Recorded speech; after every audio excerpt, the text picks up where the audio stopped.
ആകാശവാണി. നമസ്കാരം. പ്രാദേശിക വാർത്തകൾ വായിക്കുന്നത് കൃഷ്ണ പ്രകൃതി.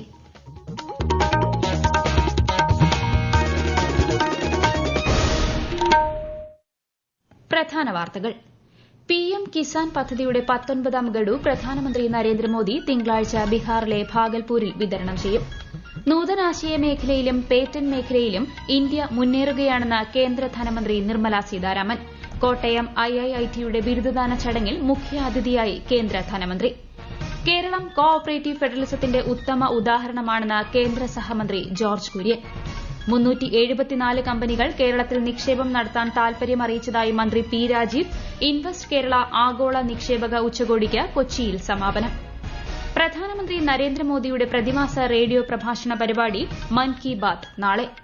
ഐഎസ്എൽ ഫുട്ബോളിൽ ഇന്ന് കേരള ബ്ലാസ്റ്റേഴ്സ് എഫ്സി ഗോവയെ നേരിടും.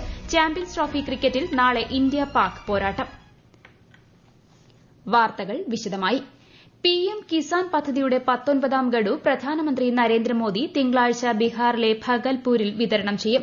ഭൂവുടമകളായ കർഷകർക്ക് 3 തുല്യ ഗഡുക്കളായി പ്രതിവർഷം 6000 രൂപ ലഭ്യമാക്കുന്ന പദ്ധതിയാണിത്. പദ്ധതി പ്രകാരം ഇതുവരെ രാജ്യത്തെ 11 കോടിയിലധികം കർഷകർക്ക് 3.46 ലക്ഷം കോടിയിലധികം രൂപ വിതരണം ചെയ്തതായി കേന്ദ്രമന്ത്രി ശിവരാജ് സിംഗ് ചൌഹാൻ പറഞ്ഞു. കർഷക ക്ഷേമമാണ് കേന്ദ്ര സർക്കാരിന്റെ പ്രഥമ പരിഗണനയെന്നും അദ്ദേഹം വ്യക്തമാക്കി. പ്രധാനമന്ത്രി നരേന്ദ്രമോദിയുടെ പ്രതിമാസ റേഡിയോ പ്രഭാഷണ പരിപാടി മൻ കി ബാത്ത് നാളെ രാവിലെ 11-ന്. മൻ കി ബാത്തിന്റെ 119ാം പതിപ്പാണിത്. ആകാശവാണിയുടെയും ദൂരദർശന്റെയും എല്ലാ ശൃംഖലകളിലൂടെയും പരിപാടി ലഭ്യമാകും. ഹിന്ദി പ്രക്ഷേപണം കഴിഞ്ഞാലുടൻ തന്നെ പ്രാദേശിക ഭാഷകളിൽ മൻ കി ബാത്ത് കേൾക്കാം. നൂതനാശയ മേഖലയിലും പേറ്റന്റ് മേഖലയിലും ഇന്ത്യ അതിവേഗം മുന്നേറുകയാണെന്ന് കേന്ദ്ര ധനമന്ത്രി നിർമ്മല സീതാരാമൻ. കോട്ടയത്ത് ഇന്ത്യൻ ഇൻസ്റ്റിറ്റ്യൂട്ട് ഓഫ് ഇൻഫർമേഷൻ ടെക്നോളജിയുടെ 6ാമത് ബിരുദദാന ചടങ്ങിനെ അഭിസംബോധന ചെയ്യുകയായിരുന്നു കേന്ദ്ര ധനമന്ത്രി. നിർമ്മിത ബുദ്ധി ഉപയോഗത്തിലും രാജ്യം ഏറെ മുൻപന്തിയിലാണെന്നും ധനമന്ത്രി പറഞ്ഞു. ജീവിതം സുഗമമാക്കുന്നതിൽ സാങ്കേതിക വിദ്യയുടെ പങ്ക് വലുതാണെന്നും ശ്രീമതി സീതാരാമൻ അഭിപ്രായപ്പെട്ടു. In 2013, we were 144 in the patent to GDP ratio, whereas today we have gone up to 381. So that shows that rapidly on the innovation and patenting also, there's a lot of good work and good progress. So these are all indicators which tell us that we are on the right direction, we are going in the right direction forward, and we need to amply improve this performance. വിദ്യാഭ്യാസ ഗവേഷണ രംഗത്ത് Kottayam IIIT നടത്തുന്ന പ്രവർത്തനങ്ങൾക്ക് അധ്യാപകരെയും വിദ്യാർത്ഥികളെയും കേന്ദ്ര ധനമന്ത്രി അഭിനന്ദിച്ചു. പുതിയ അക്കാദമിക് ബ്ലോക്കിന്റെ ഉദ്ഘാടനവും കേന്ദ്രമന്ത്രി നിർവഹിച്ചു. കേരളം കോ ഓപ്പറേറ്റീവ് ഫെഡറലിസത്തിന്റെ ഉത്തമ ഉദാഹരണമാണെന്ന് കേന്ദ്ര സഹമന്ത്രി ജോർജ് കുര്യൻ. റോഡ്, റെയിൽ, വ്യോമ, തുറമുഖ മേഖലകളിൽ വികസനത്തിന് കേരളത്തിന് കേന്ദ്രം വലിയ പിന്തുണയാണ് നൽകുന്നതെന്നും അദ്ദേഹം പറഞ്ഞു. കേന്ദ്ര സർക്കാർ മുന്നോട്ട് വയ്ക്കുന്ന വികസന പ്രവർത്തനങ്ങളിൽ കേരളത്തിന്റെ ഭാഗത്തുനിന്നുള്ള പ്രതികരണം മാതൃകാപരമാണെന്നും ശ്രീ ജോർജ് കുര്യൻ ഇൻവെസ്റ്റ് കേരള ആഗോള നിക്ഷേപക ഉച്ചകോടിയുടെ സമാപന സമ്മേളനത്തിൽ അഭിപ്രായപ്പെട്ടു. രാജ്യത്തെ വികസിത രാഷ്ട്രമാക്കുന്നതിൽ കേന്ദ്ര സംസ്ഥാന സർക്കാരുകളുടെ കൂട്ടായ പ്രവർത്തനം ആവശ്യമാണെന്നും കേന്ദ്ര സഹമന്ത്രി പറഞ്ഞു.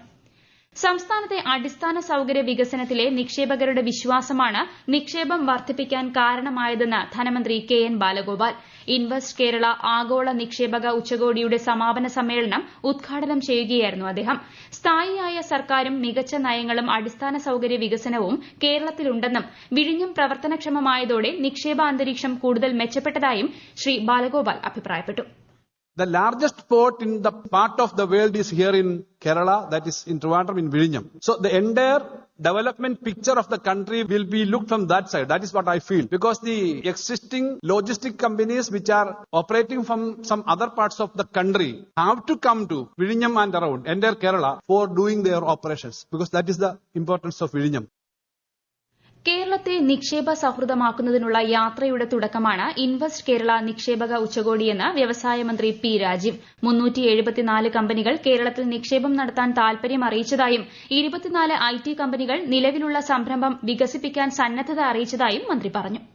A total of 24 IT companies expressed interest in expanding operation in the state, ushering an additional investment of nearly 8,500 crores rupees and bringing an additional employment of 60,000. 374 companies have interest in establishing, expanding, diversifying and reinvesting in the state and have shared expression of interest, resulting in consolidated investment of 1,52,905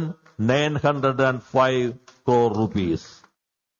നിക്ഷേപകരുടെ ആത്മവിശ്വാസം വർദ്ധിപ്പിക്കുകയാണ് സർക്കാരിന്റെ ലക്ഷ്യമെന്നും മന്ത്രി P Rajeev പറഞ്ഞു. സംസ്ഥാനത്തെ 28 തദ്ദേശ വാർഡുകളിൽ മറ്റന്നാൾ നടക്കുന്ന വോട്ടെടുപ്പിനുള്ള ഒരുക്കങ്ങൾ പൂർത്തിയായതായി സംസ്ഥാന തിരഞ്ഞെടുപ്പ് കമ്മീഷണർ എ ഷാജഹാൻ. രാവിലെ 7 മണി മുതൽ വൈകുന്നേരം 6 മണി വരെയാണ് വോട്ടെടുപ്പ്. വയനാട് ഒഴികെയുള്ള 13 ജില്ലകളിലെ 30 വാർഡുകളിലാണ് ഉപതെരഞ്ഞെടുപ്പ്. കാസർഗോഡ് ജില്ലയിലെ മടിക്കൈ ഗ്രാമപഞ്ചായത്തിലെ കോളിക്കുന്ന്, കയ്യൂർ ചീമേനി ഗ്രാമപഞ്ചായത്തിലെ പള്ളിപ്പാറ വാർഡുകളിൽ സ്ഥാനാർത്ഥികൾ എതിരില്ലാതെ തിരഞ്ഞെടുക്കപ്പെട്ടിരുന്നു. ഈ വാർത്തകൾ ആകാശവാണിയിൽ നിന്ന്. ആകാശവാണി വാർത്തകളും വാർത്താധിഷ്ഠിത പരിപാടികളും all India radio news Thiruvananthapuram YouTube ചാനലിലും all India radio news Thiruvananthapuram Facebook പേജിലും AR News_ തിരുവനന്തപുരം ഇൻസ്റ്റഗ്രാം അക്കൌണ്ടിലും AR News_TVM X ഹാൻഡിലും ലഭ്യമാണ്. ആകാശവാണി തിരുവനന്തപുരം പ്രാദേശിക വാർത്താ വിഭാഗം അവതരിപ്പിക്കുന്ന പ്രത്യേക പരിപാടിയായ നല്ല വാർത്ത എല്ലാ ശനിയാഴ്ചയും വൈകുന്നേരം 6:40 പ്രക്ഷേപണം ചെയ്യുന്നതാണ്. ഇന്ന് 6:30 പ്രാദേശിക വാർത്തകൾക്ക് ശേഷം നല്ല വാർത്ത കേൾക്കാവുന്നതാണ്. ഉപയോഗശൂന്യമായ മരുന്നുകളുടെ ശാസ്ത്രീയമായ നിർമ്മാർജ്ജനം ലക്ഷ്യമാക്കി ആരംഭിക്കുന്ന സംസ്ഥാന സർക്കാരിന്റെ നൂതന സംരംഭമായ പ്രൌഡിന്റെ സംസ്ഥാനതല ഉദ്ഘാടനം മന്ത്രി വീണ ജോർജ് ഓൺലൈനായി നിർവഹിച്ചു. പരീക്ഷണാടിസ്ഥാനത്തിൽ പദ്ധതി കോഴിക്കോട് കോർപ്പറേഷനിലും ഉള്ളിയേരി ഗ്രാമപഞ്ചായത്തിലുമാണ് നടപ്പിലാക്കുന്നത്. 15ാമത് കേരള അന്താരാഷ്ട്ര നാടകോത്സവം നാളെ മുതൽ മാർച്ച് 2 വരെ തൃശൂരിൽ നടക്കും. മന്ത്രി സജി ചെറിയാൻ ഉദ്ഘാടനം നിർവഹിക്കും. വിശദാംശങ്ങളുമായി ആകാശവാണി തൃശൂർ ജില്ലാ പ്രതിനിധി ഭരിത പ്രതാപ്. സംസ്കാരത്തിന്റെ വ്യത്യസ്ത ധാരകളിൽ ജീവിക്കുന്ന മനുഷ്യരുടെ പ്രത്യാശയവും അതിജീവനവും പ്രമേയമാകുന്ന പ്രതിരോധത്തിന്റെ സംസ്കാരങ്ങൾ എന്ന ആശയമാണ് ഇറ്റ്ഫോക് 2025 മുന്നോട്ട് വയ്ക്കുന്നതെന്ന് കേരള സംഗീത നാടക അക്കാദമി സെക്രട്ടറി കരുവള്ളൂർ മുരളി പറഞ്ഞു. Egypt, Russia, Hungary, Sri Lanka, Iraq എന്നീ രാജ്യങ്ങളിൽ നിന്നുൾപ്പെടെയുള്ള 15 നാടകങ്ങൾ 8 ദിവസങ്ങളിലായി ഇത്തവണ അരങ്ങിലെത്തും. 3 വേദികളിലായി 34 പ്രദർശനങ്ങൾ നടക്കും. നാടകങ്ങൾക്ക് പുറമെ പാനൽ ചർച്ചകളും ദേശീയ അന്തർദേശീയ നാടക പ്രവർത്തകരുമായുള്ള മുഖാമുഖവും സംഗീത നൃത്ത നിശകൾ എന്നിവയും അരങ്ങേറും. കേരള സംഗീത നാടക അക്കാദമി സംഘടിപ്പിച്ച സംസ്ഥാന അമേച്വർ നാടക മത്സരത്തിന്റെ ഫലം പ്രഖ്യാപിച്ചു. 14 വിഭാഗങ്ങളിലേക്കായുള്ള പുരസ്കാരമാണ് പ്രഖ്യാപിച്ചത്. ജോബ് മഠത്തിലിന്റെ മാടൻ മോക്ഷം മികച്ച നാടകം, മികച്ച സംവിധായകൻ എന്നീ പുരസ്കാരങ്ങൾ കരസ്ഥമാക്കി. ISL ഫുട്ബോളിൽ ഇന്ന് കേരള ബ്ലാസ്റ്റേഴ്സ് FC ഗോവയെ നേരിടും. രാത്രി 7:30 ഗോവയിലാണ് മത്സരം. നിലവിൽ പഞ്ചാബ് FC ഈസ്റ്റ് ബംഗാൾ മത്സരം പുരോഗമിക്കുകയാണ്. ഒടുവിൽ റിപ്പോർട്ട് ലഭിക്കുമ്പോൾ ഈസ്റ്റ് ബംഗാൾ 1-3 ഗോളുകൾക്ക് മുന്നിലാണ്. ICC ചാമ്പ്യൻസ് ട്രോഫി ക്രിക്കറ്റിൽ ഇന്ത്യ നാളെ പാകിസ്ഥാനെ നേരിടും. ദുബായ് അന്താരാഷ്ട്ര സ്റ്റേഡിയത്തിലാണ് മത്സരം. ബംഗ്ലാദേശിനെ കഴിഞ്ഞ മത്സരത്തിൽ 6 വിക്കറ്റിന് തോൽപ്പിച്ചതിന്റെ ആത്മവിശ്വാസത്തിലാണ് രോഹിത് ശർമ്മയുടെ നേതൃത്വത്തിലുള്ള ഇന്ത്യൻ ടീം. ഇപ്പോൾ നടക്കുന്ന മത്സരത്തിൽ ഇംഗ്ലണ്ടിനെതിരെ ഓസ്ട്രേലിയയ്ക്ക് 352 റൺ വിജയലക്ഷ്യമാണുള്ളത്. മതവിദ്വേഷ പരാമർശം നടത്തിയെന്ന കേസിൽ മുൻ MLAയും BJP നേതാവുമായ PC ജോർജ് തിങ്കളാഴ്ച പോലീസിന് മുന്നിൽ ഹാജരാകും. PC ജോർജിന്റെ മുൻകൂർ ജാമ്യാപേക്ഷ കോട്ടയം ജില്ലാ സെഷൻസ് കോടതിയും തുടർന്ന് ഹൈക്കോടതിയും തള്ളിയിരുന്നു. ഇക്കഴിഞ്ഞ ജനുവരി 6-ന് ഒരു ചാനൽ ചർച്ചയിൽ നടത്തിയ പരാമർശത്തിനെതിരെയാണ് ഈരാറ്റുപേട്ട പോലീസ് കേസെടുത്തത്. ഝാർഖണ്ഡ് സ്വദേശികളായ അച്ഛനമ്മമാർ സ്വകാര്യ ആശുപത്രി ICUവിൽ ഉപേക്ഷിച്ചുപോയ നവജാത ശിശുവിന് വിദഗ്ധ പരിചരണം ഉറപ്പാക്കി സംസ്ഥാന സർക്കാർ. എറണാകുളം ജനറൽ ആശുപത്രിയിലെ സ്പെഷ്യൽ ന്യൂബോൺ കെയർ യൂണിറ്റിലാണ് ചികിത്സയിലുള്ളത്. പ്രധാന വാർത്തകൾ വീണ്ടും. PM കിസാൻ പദ്ധതിയുടെ 19ാം ഗഡു പ്രധാനമന്ത്രി നരേന്ദ്രമോദി തിങ്കളാഴ്ച ബീഹാറിലെ ഭാഗൽപൂരിൽ വിതരണം ചെയ്യും. നൂതനാശയ മേഖലയിലും പേറ്റന്റ് മേഖലയിലും ഇന്ത്യ മുന്നേറുകയാണെന്ന് കേന്ദ്ര ധനമന്ത്രി നിർമ്മല സീതാരാമൻ.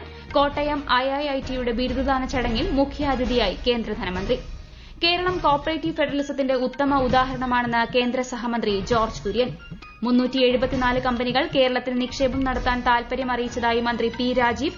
ഇൻവെസ്റ്റ് കേരള ആഗോള നിക്ഷേപക ഉച്ചകോടിക്ക് കൊച്ചിയിൽ സമാപനം. പ്രധാനമന്ത്രി നരേന്ദ്രമോദിയുടെ പ്രതിമാസ റേഡിയോ പ്രഭാഷണ പരിപാടി മൻ കി ബാത്ത് നാളെ. ISL ഫുട്ബോളിൽ ഇന്ന് കേരള ബ്ലാസ്റ്റേഴ്സ് FC ഗോവയെ നേരിടും. ചാമ്പ്യൻസ് ട്രോഫി ക്രിക്കറ്റിൽ നാളെ ഇന്ത്യ പാക് പോരാട്ടം. പ്രാദേശിക വാർത്തകൾ കഴിഞ്ഞു. അടുത്ത വാർത്താ പ്രക്ഷേപണം രാത്രി 7:25-ന്.